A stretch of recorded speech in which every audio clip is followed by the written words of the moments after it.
April 22, 1956. East Berlin. Soviet zone. A work crew is repairing a telephone cable in the Alt-Glienicke district when one of the workers notices something strange. The ground beneath his feet sounds hollow. He stomps harder. Definitely hollow. Within hours, Soviet engineers are on site. They dig. 6 feet down, they break through into a tunnel. A sophisticated tunnel. Lined with steel. Filled with electronic equipment. American equipment. The tunnel stretches westward, under the border, into the American sector. It's been there for nearly a year. Tapping Soviet military communications.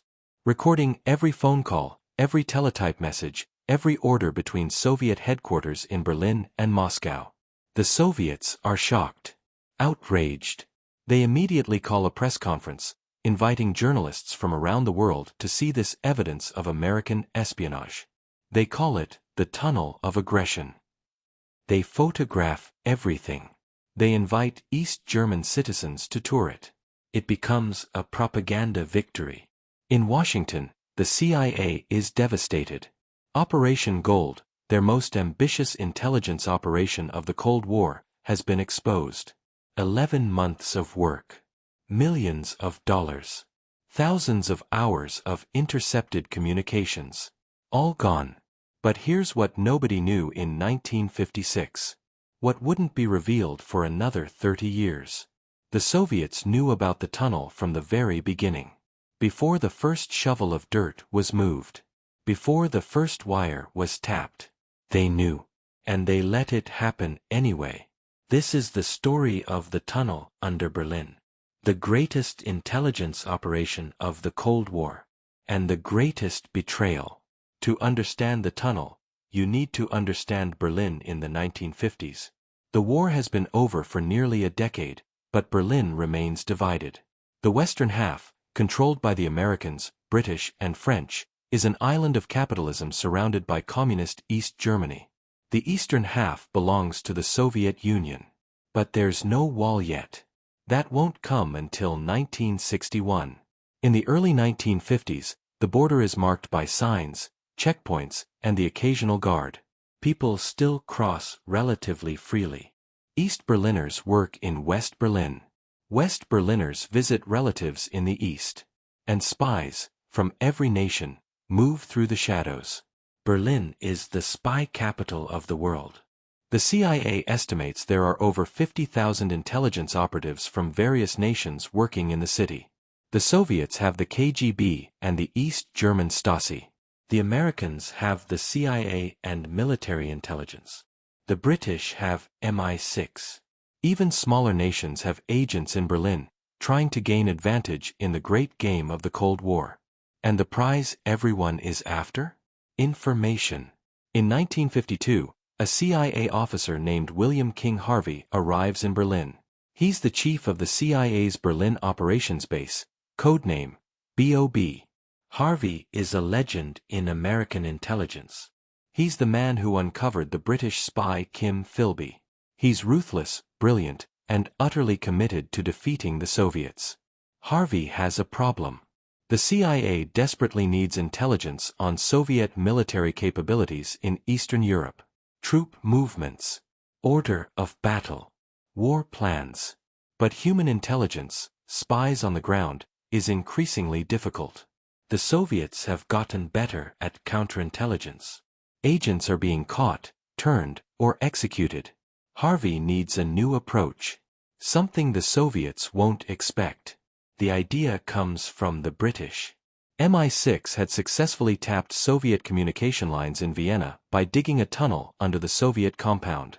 The operation, called Operation Silver, had been running for years. Harvey hears about it and thinks, if it worked in Vienna, why not Berlin? But Berlin is different. Bigger. More heavily guarded. The distances are longer. The technical challenges are immense. Harvey doesn't care. He wants the tunnel. In late 1953, Harvey pitches the idea to CIA headquarters in Washington. The response is cautious. The operation would cost millions. It would take years to plan and execute. And if it's discovered, it would be a massive propaganda disaster. But the potential intelligence value is enormous. Soviet military communications in East Germany are carried through cables that run underground. If the CIA could tap into those cables, they would have access to unencrypted military traffic. Everything the Soviet army says to Moscow, the CIA would hear. The operation is approved. Codename, Operation Gold. The British, through MI6, are brought in as partners. They'll help with the technical aspects. They have experience from Vienna.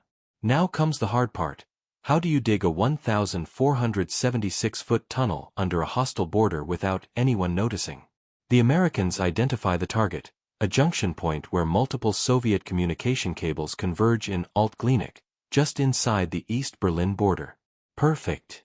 But to reach it, they'll need to start the tunnel from the American sector, dig under the border, and surface exactly at the cable junction. The engineering is complex. The tunnel must be deep enough to avoid detection from vibrations or ground-penetrating sensors. It must be ventilated. Working underground for months requires air circulation. It must be waterproof. The Berlin water table is high. And it must be absolutely secret. In February 1954, construction begins. The Americans build a warehouse in the Rudow district of West Berlin, right up against the border. The official cover story: it's a radar installation for tracking Soviet aircraft. The warehouse is surrounded by a high fence. Guards patrol constantly.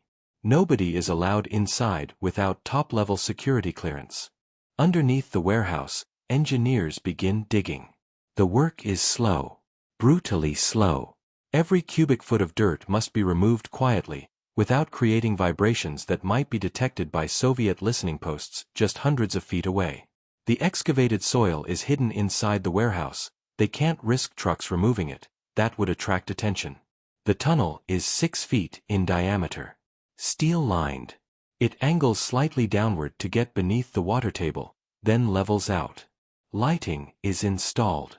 Air circulation pumps. Communications equipment. It's a technological marvel.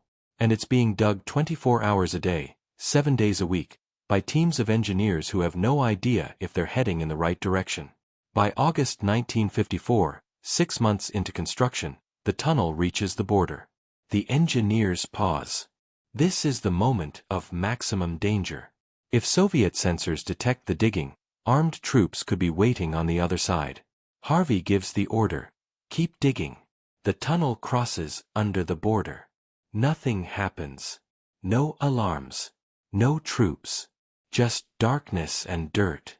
By February 1955, 1 year after they started, the tunnel reaches the target.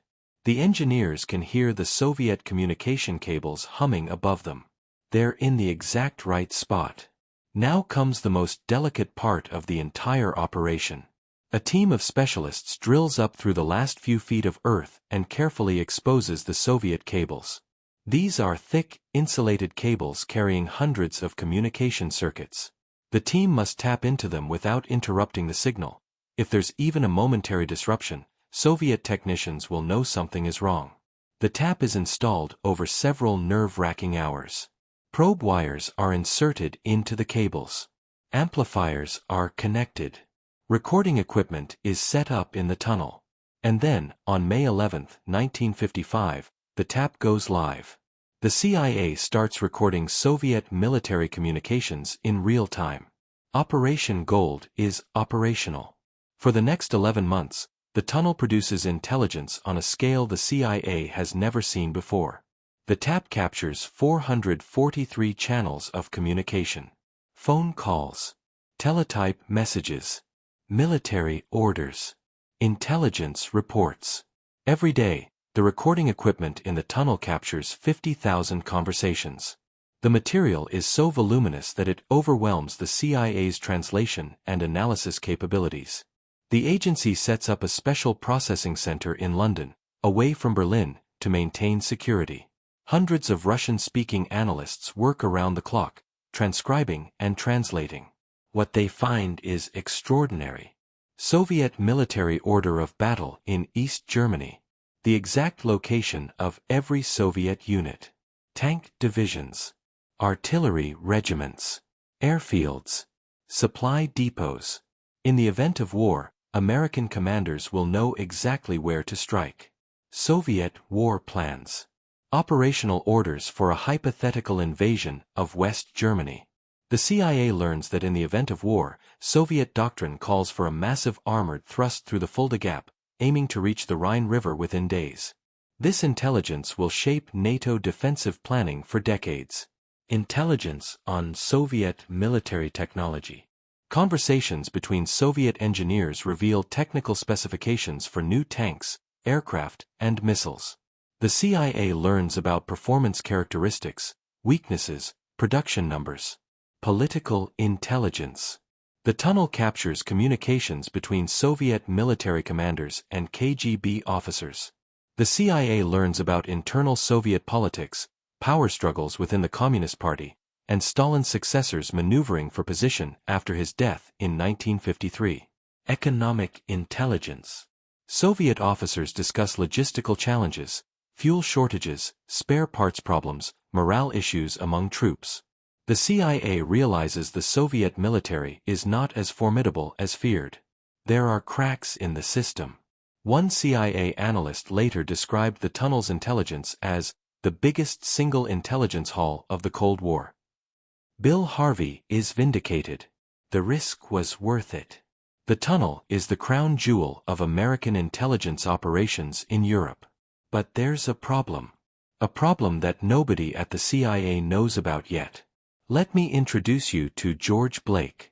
Blake is a British intelligence officer working for MI6. He's assigned to the Berlin operations base as a liaison between MI6 and the CIA. He has full knowledge of Operation Gold. He knows about the tunnel, the location, the tapping procedures, everything. George Blake is also a Soviet spy. Blake was captured by North Korean forces during the Korean War in 1950. During 3 years of captivity, he was subjected to intense ideological indoctrination. He emerged from that experience a convinced communist, believing that the Soviet Union represented humanity's best hope for the future. After his release in 1953, Blake returned to MI6. Nobody suspected his conversion. He resumed his career, rising to positions of increasing responsibility. And the entire time, he was passing information to the KGB. In late 1953, when the British briefed Blake on Operation Gold as part of his assignment to Berlin, Blake immediately informed his Soviet handlers. The KGB now faced a dilemma. They could expose the tunnel immediately, arrest the American engineers, score a massive propaganda victory. But that would reveal that they had a source inside British intelligence. Blake was too valuable to burn.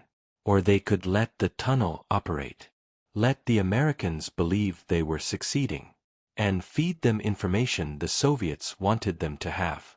The KGB chose option 2.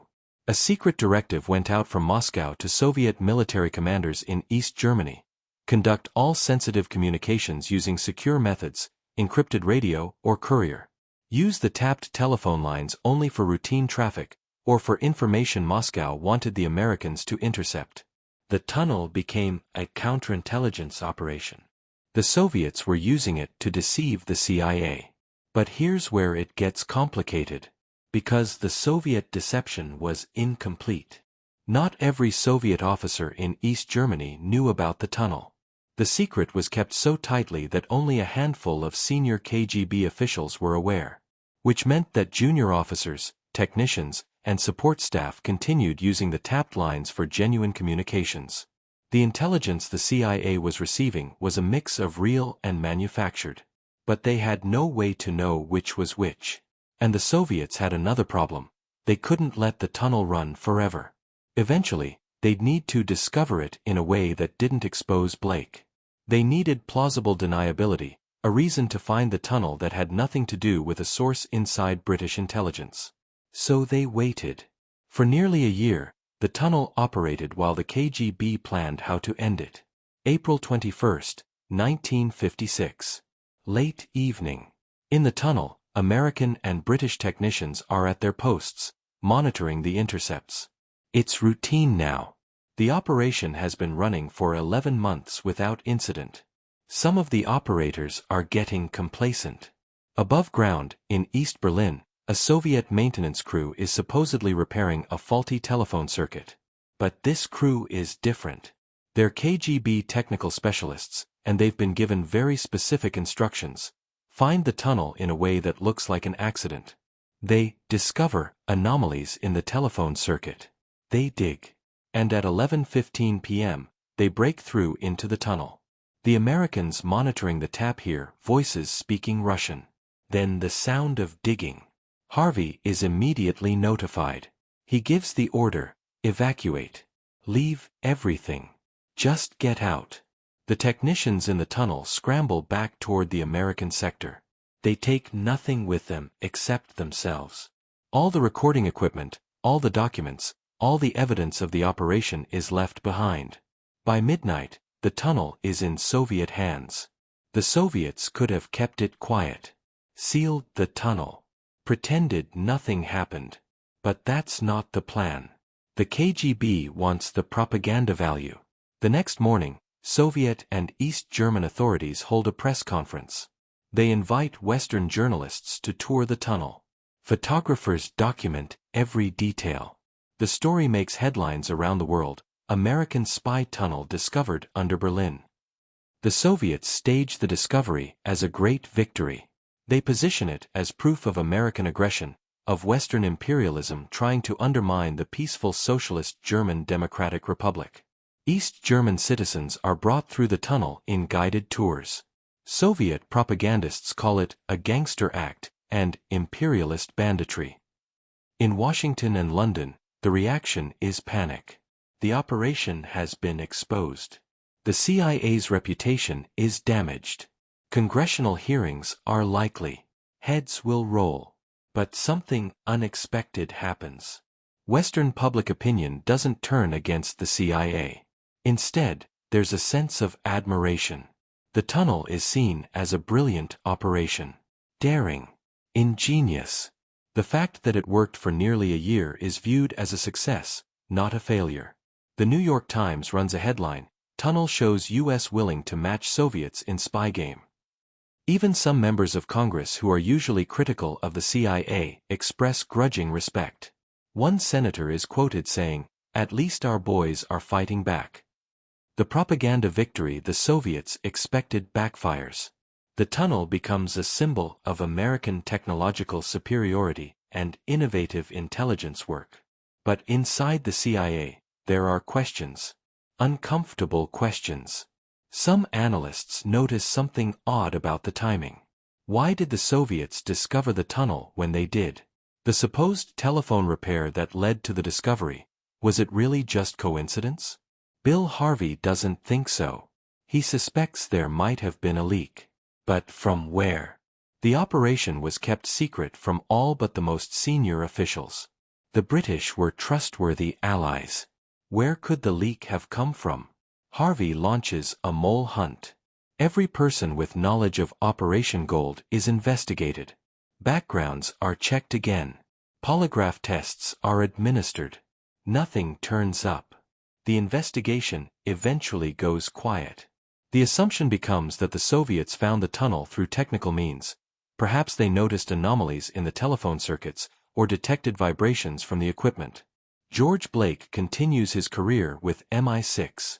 For 5 more years, Blake passes British secrets to the Soviets. He betrays operations. He provides the names of MI6 agents operating behind the Iron Curtain. Some of those agents are arrested and executed.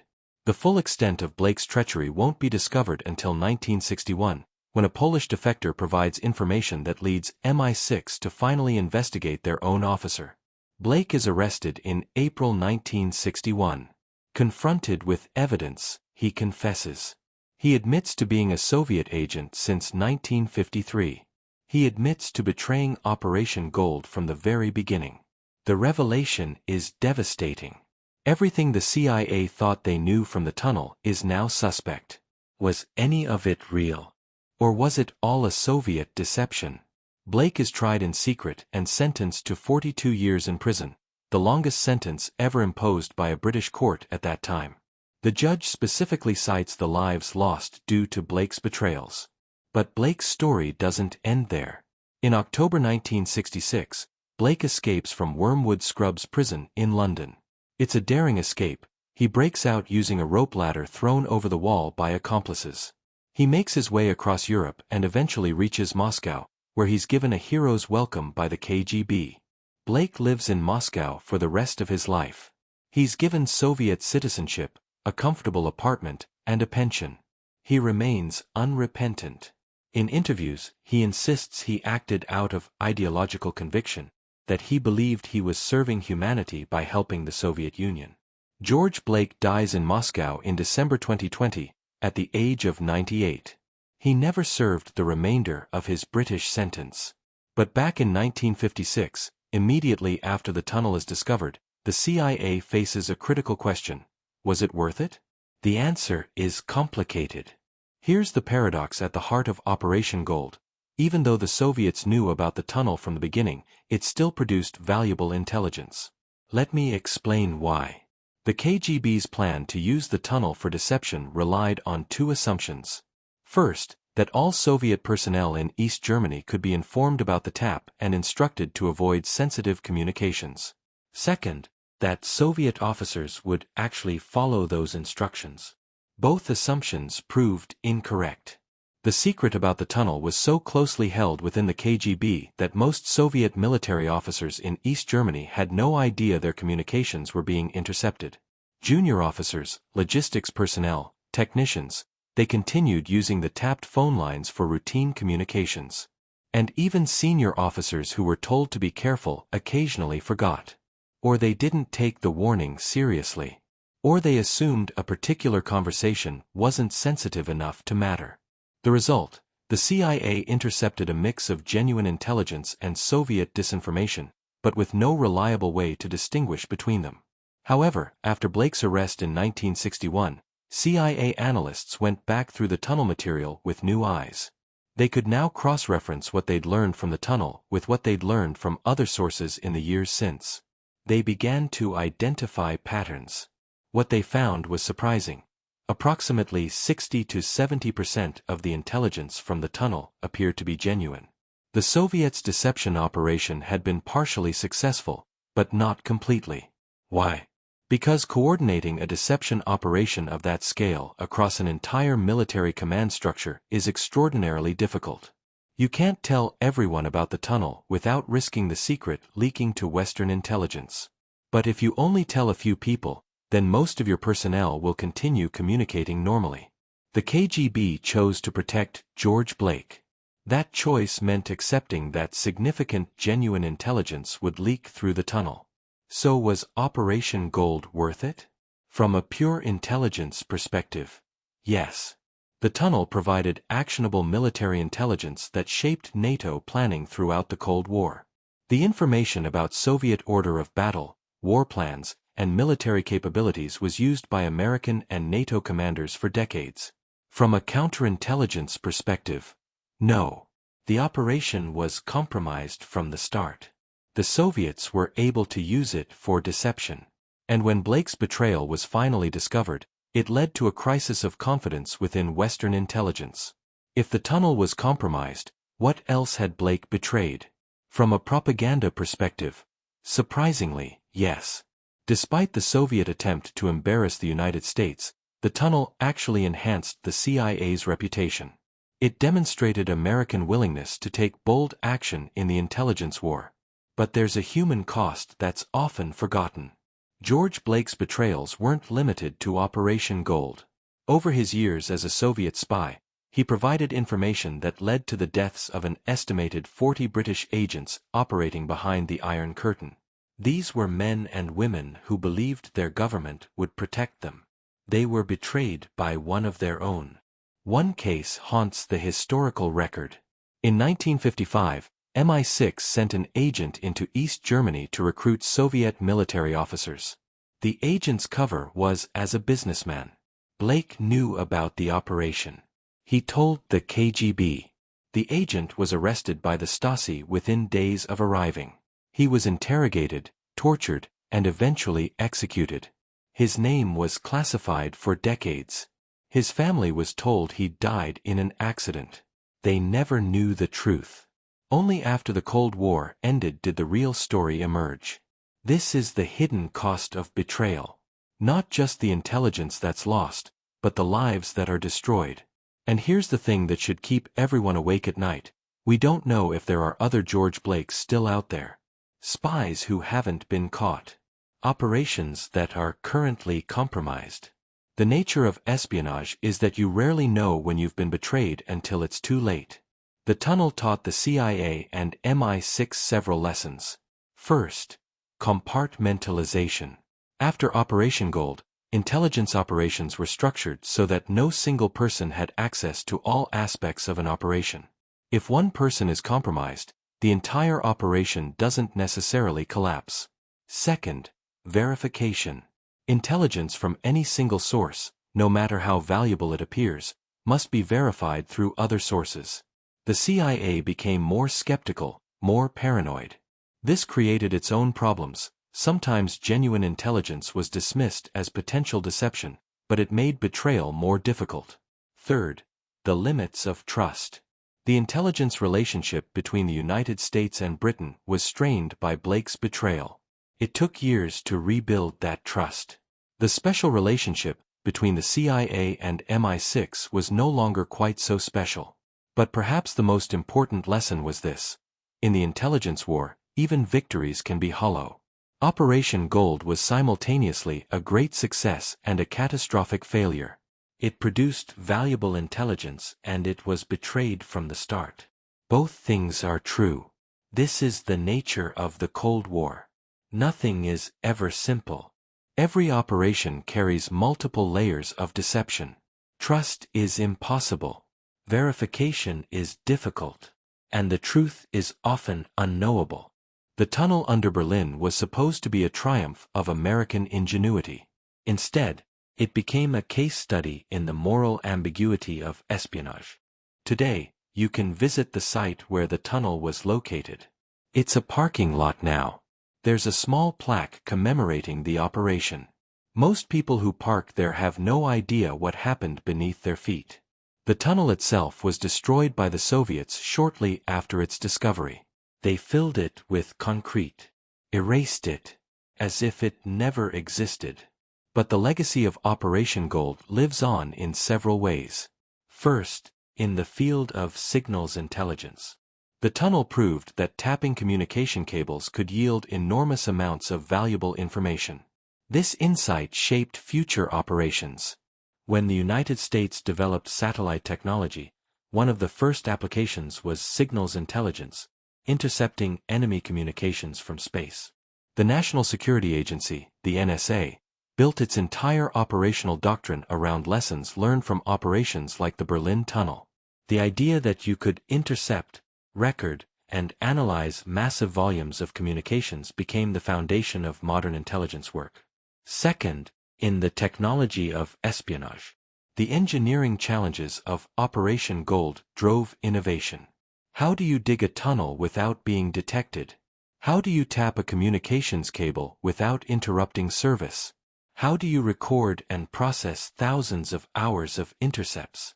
The solutions developed for the tunnel influenced everything from submarine cable taps to modern cyber espionage. The basic principle remains the same. Get access to the communications medium and record everything. Third, in the mythology of the Cold War. Operation Gold has become legendary within the intelligence community.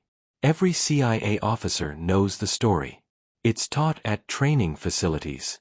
It's held up as an example of both brilliant operational planning and the ever-present risk of betrayal. The tunnel represents the Cold War in microcosm. Ambitious, technically impressive, morally ambiguous, and ultimately inconclusive. But there's one more aspect of the legacy that's worth examining. What happened to the people involved? Bill Harvey, the CIA officer who conceived and led Operation Gold, continued his career in intelligence. He was later sent to run CIA operations in Italy, then returned to Washington. But the Blake betrayal haunted him. He became increasingly paranoid, seeing potential moles everywhere. His drinking, already heavy, got worse. He died in 1976, age 60, his liver destroyed by alcohol. In interviews before his death, Harvey refused to discuss Operation Gold. When pressed, he would only say, "We did what was necessary. That's all I'll say." George Blake, the traitor, lived comfortably in Moscow. He was given a prestigious position at an intelligence research institute. He wrote his memoirs. He gave interviews to journalists, always maintaining that he'd acted out of principle, not greed. In a 1990 interview, Blake was asked if he felt any remorse for the agents who died because of his betrayals. His answer, "I never wanted anyone to die. But in war, people die. The Cold War was a war. I was a soldier for the side I believed in." The interviewer asked, "Even if your side was wrong?" Blake replied, "I don't believe it was wrong. History will judge. History has judged." The Soviet Union collapsed in 1991. The system Blake believed in, the system he betrayed his country for, no longer exists. The agents he got killed died for nothing. The operations he betrayed served no ultimate purpose. But Blake never admitted this. Even in his final interviews before his death in 2020, he maintained that his actions were justified. This is perhaps the most disturbing aspect of betrayal. True believers rarely recant. Blake wasn't motivated by money or coercion. He genuinely believed the Soviet Union represented humanity's best future. When that belief proved false, he couldn't admit it. To do so would be to admit that his life's work was a catastrophic mistake. Let me tell you about one more person. Someone whose story captures the human dimension of Operation Gold. Her name was Anna Hoffman. She worked as a translator for the CIA in the 1950s, analyzing intercepts from the Berlin Tunnel. She was German, recruited after the war because of her fluency in Russian and German. Anna spent hours every day listening to Soviet military officers talk about their lives. She heard them complain about their housing, worry about their families, argue about soccer. They weren't monsters. They were people. In one intercepted conversation that Anna translated, a Soviet lieutenant is talking to his wife back in Moscow. The wife is pregnant. The lieutenant is asking if she's getting enough to eat, if the apartment is warm enough, if his mother is helping her. He's worried. He's thousands of miles away, serving in occupied Germany, missing the birth of his child. Anna found herself feeling sympathy for him. She wrote in her diary, "I know I'm supposed to see them as the enemy. But listening to that man worry about his wife, I couldn't help thinking, he's just a person. Like me. Like any of us."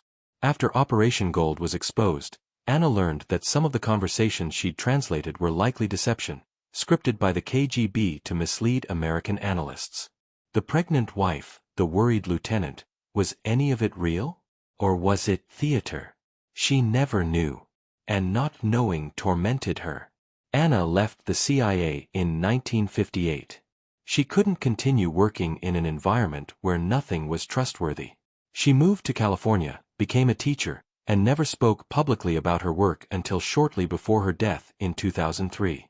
In her final interview she said, "The tunnel taught me that in espionage, there's no such thing as truth. There are only competing narratives, and you never know which one is real. That's no way to live." This is the real legacy of Operation Gold. Not the intelligence gathered or the technology developed, but the corrosive effect on human trust. The Cold War created a world where suspicion was rational, where betrayal was commonplace, where even victory could be defeat. The tunnel under Berlin was a monument to that world. Today, Berlin is unified. The border that once divided the city no longer exists. You can walk from what was West Berlin to what was East Berlin without even noticing the transition. The scars have healed, at least on the surface. But the lessons remain. In our current age, when cyber espionage has replaced physical tunnels, when nations spy on each other through digital networks instead of underground cables, the fundamental questions raised by Operation Gold are still relevant. How far should a democratic society go in the name of security? When does necessary intelligence gathering become unethical? Can the ends ever truly justify the means? The tunnel under Berlin doesn't answer these questions, but it forces us to ask them. On April 22, 1956, when Soviet engineers broke through into that tunnel, they discovered more than American surveillance equipment. They discovered the essential nature of the Cold War, a conflict where both sides claimed moral superiority while engaging in the same morally ambiguous activities. The Berlin Tunnel was a marvel of engineering and intelligence tradecraft. It was also a monument to the paranoia and deception that defined an era. It was betrayed from the beginning, yet it still succeeded in its mission. It was a failure that looked like success, or perhaps a success that was actually failure. Even now, decades later, historians still debate its true value. And maybe that's the point. Maybe the tunnel's greatest lesson is that in the shadow world of espionage, there are no clear victories. Only temporary advantages, purchased at costs that can never be fully calculated. The tunnel under Berlin has been filled with concrete and paved over. But its ghost remains, haunting every intelligence operation that came after. A reminder that in the secret war, even when you think you're winning, you might already have lost. And the most dangerous enemy isn't the one on the other side of the border. It's the one standing right beside you, smiling and helpful, while quietly sending everything you do to your adversary. That was George Blake's real victory. Not the tunnel he betrayed, but the trust he destroyed. Because once trust is broken in the intelligence world, it can never be fully repaired. The tunnel under Berlin taught us how to spy on our enemies. George Blake taught us to spy on each other. I'll let you decide which lesson was more valuable.